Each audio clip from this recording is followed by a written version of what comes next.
Lana i Mila, najbolje prijateljice na svijetu. Lana i Mila bile su najbolje prijateljice. Poznavale su se još od vrtića, a živjele su u istoj ulici, kuća do kuće. Imale su 6 godina, smeđu kosu, šarene maštarije i jedno veliko zajedničko srce puno prijateljstva.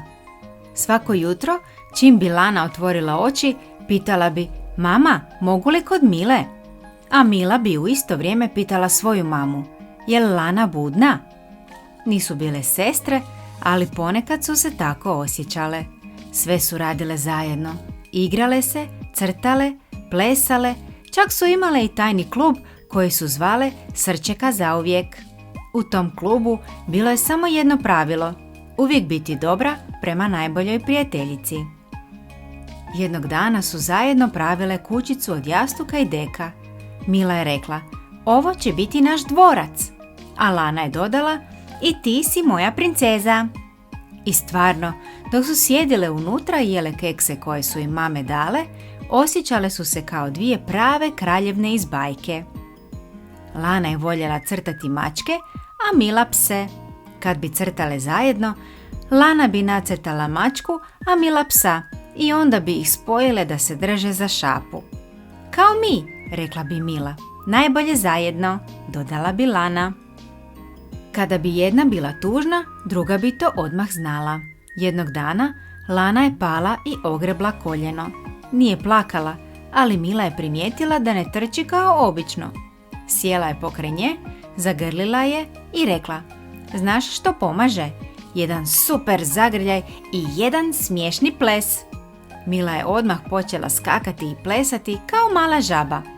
Lana se počela smijati toliko da je zaboravila na bol. Lana je jednom izgubila omiljenog plišanog medu. Bila je jako tužna i nije htjela ni jesti ni pričati. Mila je pretražila cijelu svoju kuću i Laninu dvorišnu kućicu.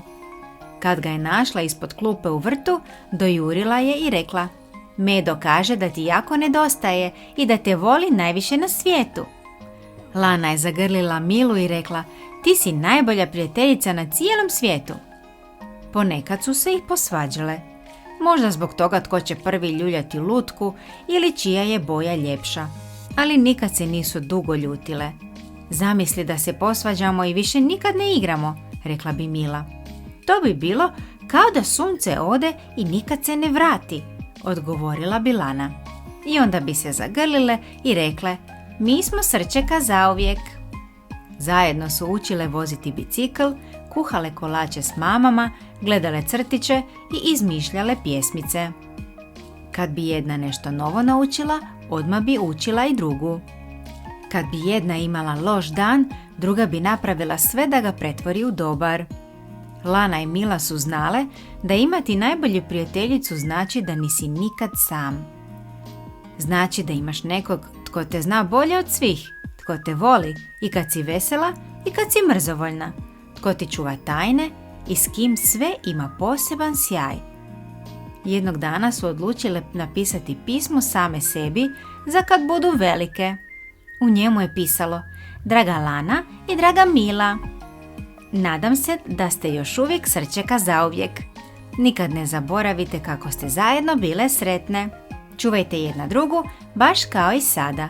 Puno ljubavi, vi kad ste bile male." I pismo su zakopale u staklenci ispod trešnje u vrtu, točno tamo gdje su se prvi put zajedno igrale. Lana i Mila nisu bile samo najbolje prijateljice, one su bile jedno drugoj cijeli mali svijet. A kad imaš takvu prijateljicu, to je najveće blago od svih.